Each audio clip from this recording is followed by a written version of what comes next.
destroys this one to right center field. Alonso has tied the game. How's that for a splash? The polar bear, Pete Alonso, is a Baltimore Oriole. Now let's talk about what he brings to the table. Here's a hint.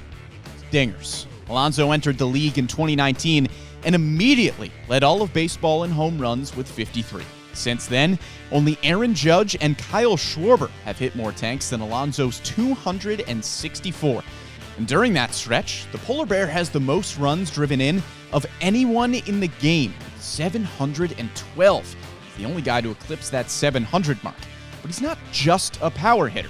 Last year, his .272 batting average was top 20 in the National League, and that was no fluke. According to StatCast, he was in the 85th percentile or better in the following metrics. Expected WOBA, expected batting average, expected slugging percentage, average exit velocity, barrel rate, hard hit rate, launch angle sweet spot rate, and bat speed. Basically, he hits the ball really hard, really often.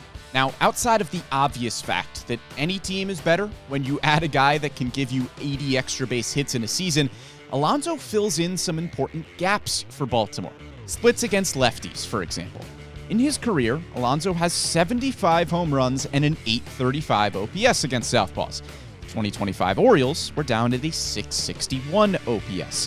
When his team is trailing, Alonso has an .851 OPS. Last season's O's were at .656. And how about with runners in scoring position? Alonso's got a .933 career OPS with 440 runs driven in. The 25 O's had a .716 OPS in those situations. That's an injection of life. And his OPS over 1,000 in 16 career playoff games doesn't hurt either. Now, the Orioles didn't necessarily need help at the first base position specifically, with Kobe Mayo, Ryan Mountcastle, and Samuel Basallo in the mix. But it's less about the position and more about the traits that the team needed. Veteran presence, Alonso's going into year 8. Check. Stability? The Orioles only had 2 guys play more than 100 games last year. Alonso has played more games than anybody since 2019, and he's appeared in all 162 in back-to-back seasons. Check. Power? Yeah, say he's got that, with an average of 39 homers a season over the last 5 years. 3 guys were tied for the Oriole lead in home runs last year with 17. Pair Alonso with Taylor Ward, and you've got a pair that combined for 74 big flies last season. That's almost 40% of what every Oriole hitter had last year.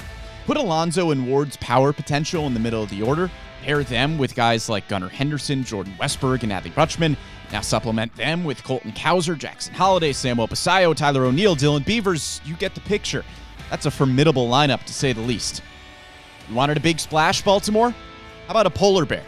Pete Alonso hitting dingers at a ballpark near you.